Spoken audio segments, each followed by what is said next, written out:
Dahil sa sunod-sunod na ulan, medyo lumalamig na naman nga ang kalibutan. Charot! Hello! Ako nga pala si Panyang, isang caretaker dito po sa bansang Taiwan. At dahil ilang araw na nga palang sunod-sunod na umuulan, kaya ganito na naman kalamig ang panahon dito. Kaya nga kahit sa loob ng ospital ay napapasuot ako ng jacket. Pupunta nga pala ako sa 7-Eleven dahil bibili na naman ako ng aking makain. Nakaramdam na naman kasi ako ng gutom. Ganito nga pala siguro ang pakiramdam kapag nagugutom. Abay, hindi mo na nararamdaman talaga yung takot.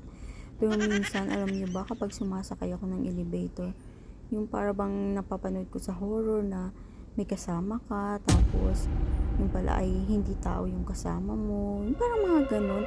Minsan talaga napapalingon din ako kapag lumalabas ako sa elevator. Baka mamaya biglang may humila sa akin. Tapos maling tao na naman pala. Charot!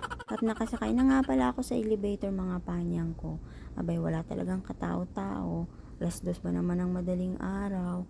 Pero kinikilabutan ako dyan, ha. Paano ba naman kasi itong isip ko, ano-ano talaga pumapasok. Sa halip talaga na magandang lakad ko, yung utak ko talaga kung ano-anong iniisip. At thank you Lord na nga lang, at paglabas ko ng elevator ay medyo gumaan-gaan ang aking pakiramdam. Nung sa labas pa lang ako ng elevator, hindi ako natatakot. Pero nung nasa loob na ako, nakaramdam ako ng takot dahil nga yung utak ko kung ano-ano ba namang iniisip. Ano ba yan? Parang yung gutom ko kanina napalitan ng takot. Ano ba yan? Kain pa more ng madaling araw. Pero thank you Lord naman. Nung papunta na nga pala ako sa 7-Eleven, may nasasalubong pa rin akong mga tao. Tao pa rin kaya yun? Charot. May iba yung mga doktor, yung iba yung mga bantay sa pasyente din nila. Tsaka madalang lang din talaga, mga panyang ko, yung part na walang tao. Pero minsan talaga sa elevator, nagkakataon na wala talaga akong kasabay. Maganda nga mamili kapag mga ganitong oras kasi nga walang masyadong tao, hindi siksikan sa pila.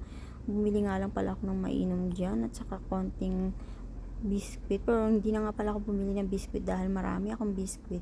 Yung sinabi ko na binigay sa akin ng panganay na anak ni Kap Lola. Pagdating ko nga pala sa cashier, may nauna sa akin isa. Pero hindi ako nakisiksik, no?